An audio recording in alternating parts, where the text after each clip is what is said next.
ഇന്ന് അന്താരാഷ്ട്ര സിനിമയാണ്. കാരണം ഇന്ത്യയിൽ നിന്നുമുള്ള സിനിമകൾ വിദേശ രാജ്യങ്ങളിൽ വലിയ സ്വീകാര്യതയും മികച്ച കളക്ഷൻ റെക്കോർഡുകളുമാണ് സൃഷ്ടിക്കുന്നത്. ബാഹുബലിയിൽ നിന്നും ആരംഭിച്ച ദൃശ്യവിസ്മയമായി വന്ന കൽക്കി 2898 AD വരെ ഇപ്പോൾ 1000 കോടിയും കടന്ന ബോക്സ് ഓഫീസിൽ കുതിപ്പ് തുടരുകയാണ്. ജൂൺ 27 റിലീസ് ചെയ്ത കൽക്കി ഒരു മാസം എത്തുമ്പോഴേക്കും വലിയ കളക്ഷൻ റെക്കോർഡിലേക്കാണ് എത്തുന്നത്. ഇന്ന് ടേക്ക് വൺ നോക്കുന്നത് 1000 കോടിക്കിലക്കം സൃഷ്ടിച്ച ഇന്ത്യൻ സിനിമാ വിശേഷങ്ങളിലേക്കാണ്. കാണാം ടേക്ക് വൺ.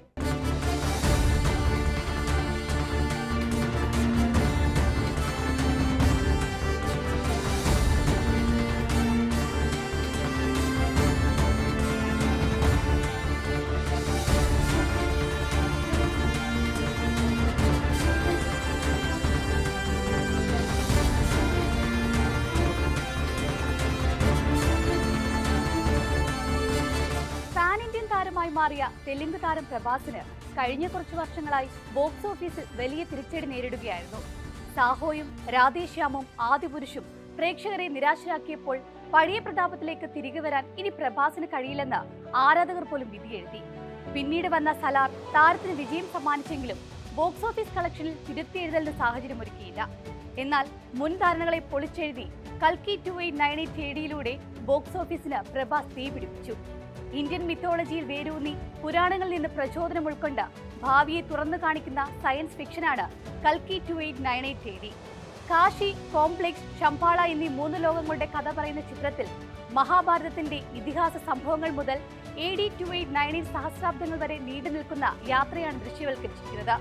അമിതാഭ് ബച്ചൻ, കമൽഹാസൻ, ദിശ പടാനി, വിജയ് ദേവരക്കൊണ്ട, ദുൽഖർ സൽമാൻ, ദീപിക പദുക്കോൺ തുടങ്ങിയ വമ്പൻ താരങ്ങൾ അണിനിരുന്ന ചിത്രത്തിൽ ഭൈരവ എന്ന കഥാപാത്രത്തെയാണ് പ്രഭാസ് അവതരിപ്പിച്ചത്. ചിത്രം സംവിധാനം ചെയ്തത് തെലുങ്ക് സംവിധായകനായ നാഗ് അശ്വിനാണ്.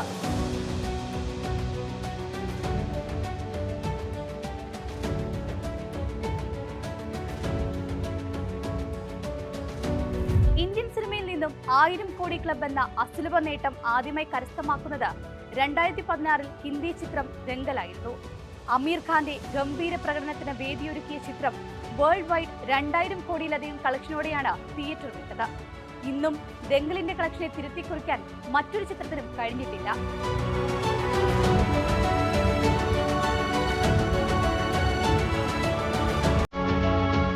പിന്നീട് പ്രേക്ഷകരെ അതിശയിപ്പിച്ച ബാഹുബലി 2ാം ഭാഗമായിരുന്നു 1000 കോടി നേട്ടത്തിലേക്ക് എത്തിയത്. SS രാജമൗലി സംവിധാനം ചെയ്ത ബാഹുബലി 2 1800 കോടിയിലേറെയാണ് ഫൈനൽ കളക്ഷൻ നേടിയത്. പ്രഭാസ് എന്ന പാൻ ഇന്ത്യൻ താരത്തിന്റെ പിറവിയായിരുന്നു ബാഹുബലി 1ഉം 2ഉം സൃഷ്ടിച്ച ഇമ്പാക്ട്.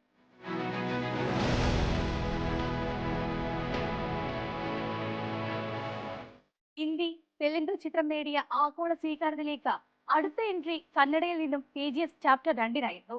മാസ് ആക്ഷൻ ചേരുവകളോടെ ഒരുക്കിയ ചിത്രം യശ് എന്ന കന്നഡ താരത്തിന്റെ മാർക്കറ്റ് വലുതാക്കി. പ്രശാന്ത് നീൽ സംവിധാനം ചെയ്ത KGF ഒരു കാലത്ത് മാറ്റി നിർത്തിയ കന്നഡ സിനിമാ മേഖലയെ തന്നെ തലയെടുപ്പോടെ ഇന്ത്യൻ സിനിമയുടെ മുഖമാക്കി മാറ്റി.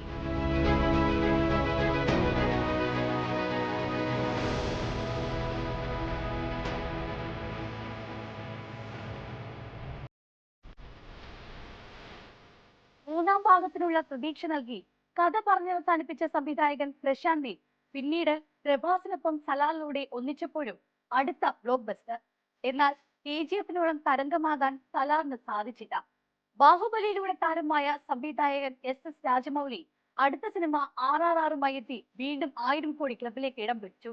രാജമൗലിയുടെ അവസാന 2 ചിത്രങ്ങളും 1000 കോടിക്ക് മേലെ ബിസിനസ് സൃഷ്ടിച്ചത് എടുത്തു പറയേണ്ട കാര്യമാണ്. തെലുങ്കിലെ യുവതാരങ്ങളായ ജൂനിയർ NTRഉം രാംചരണും ഒന്നിച്ച ചിത്രം ഇന്ത്യൻ സ്വാതന്ത്ര്യ സമരകാലത്തെ സംഭവങ്ങളിൽ ഫിക്ഷനും ഇടകലർത്തി പുതിയൊരു കാഴ്ചാനുഭവം സൃഷ്ടിക്കുകയായിരുന്നു. ബോക്സ് ഓഫീസ് നേട്ടത്തിനൊപ്പം ഓസ്കാർ പുരസ്കാരം ആദ്യമായി ഇന്ത്യയിൽ എത്തിച്ച RRR ഇന്ത്യൻ സിനിമയുടെ തന്നെ ജാതകം തിരുത്തിപ്പറിച്ചു.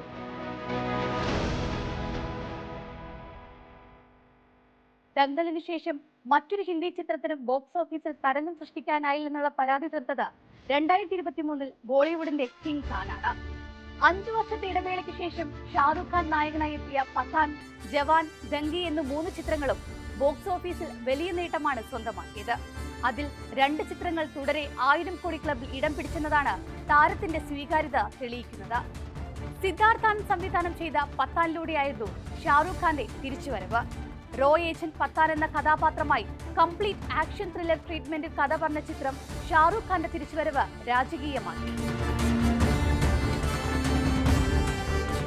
തമിഴ് സംവിധായകൻ അറ്റ്ലിയുടെ ബോളിവുഡ് അരങ്ങേറ്റമായിരുന്നു ഷാറൂഖിനൊപ്പമുള്ള ജവാൻ.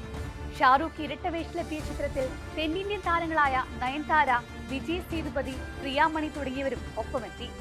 മാസ് മസാല ചേരുവകളോടെ ഒരുക്കിയ ചിത്രവും ബോക്സ് ഓഫീസിൽ വെന്നിക്കുടി പാർച്ചപ്പോൾ പിറന്നത് അടുത്ത 1000 കോടി നേട്ടം. ആദ്യ 2 ചിത്രങ്ങൾ ആക്ഷനും മാസിനും ത്രില്ലിനും മതിയാവോളം അവസരമൊരുക്കിയപ്പോൾ മൂന്നാം ചിത്രം ദംഗയിൽ പ്രേക്ഷകരെ വൈകാരികമായി ചേർത്തുപിടിക്കാൻ ഷാറൂഖിന് കഴിഞ്ഞു. 1000 കോടി ക്ലബ്ബ് നേട്ടം ലക്ഷ്യമിട്ട് ഒരുപിടി ചിത്രങ്ങൾ അണിയറയിൽ ഒരുങ്ങുന്നുണ്ട്. തമിഴിൽ നിന്നും സൂര്യ നായകനാകുന്ന കങ്കുവയും തെലുങ്കിൽ നിന്നും അല്ലു അർജുൻ നായകനായ പുഷ്പ 2ാം ഭാഗവുമാണ് അതിൽ ഉടൻ തിയേറ്ററിലെത്തുന്ന സിനിമകൾ. 350 കോടി ബജറ്റിൽ ബ്രഹ്മാണ്ഡ സിനിമയായി ഒരുക്കുന്ന കങ്കുവ സംവിധാനം ചെയ്യുന്നത് ശിവയാണ്. വമ്പൻ ക്യാൻവാസിൽ പുരാതന കാലത്തെ പോരാട്ട കഥ പറയുന്ന ചിത്രത്തിൽ ബോളിവുഡ് താരം ബോബി ഡിയോളാണ് വില്ലൻ കഥാപാത്രത്തെ അവതരിപ്പിക്കുന്നത്.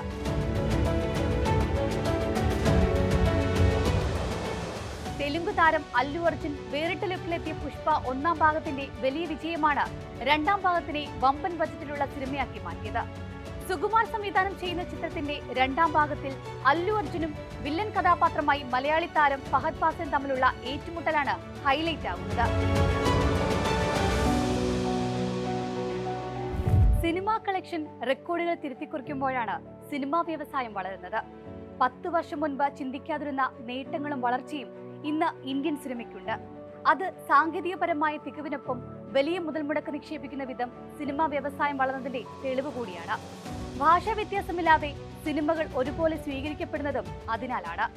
ആദ്യമായി ബിസിനസ് തലത്തിൽ മലയാള സിനിമ 1000 കോടി നേട്ടം കൊയ്തതും ഇതേ വർഷമെന്നത് ഇന്ത്യൻ സിനിമയുടെ വലിയ വളർച്ച തന്നെയാണ് സൂചിപ്പിക്കുന്നത്.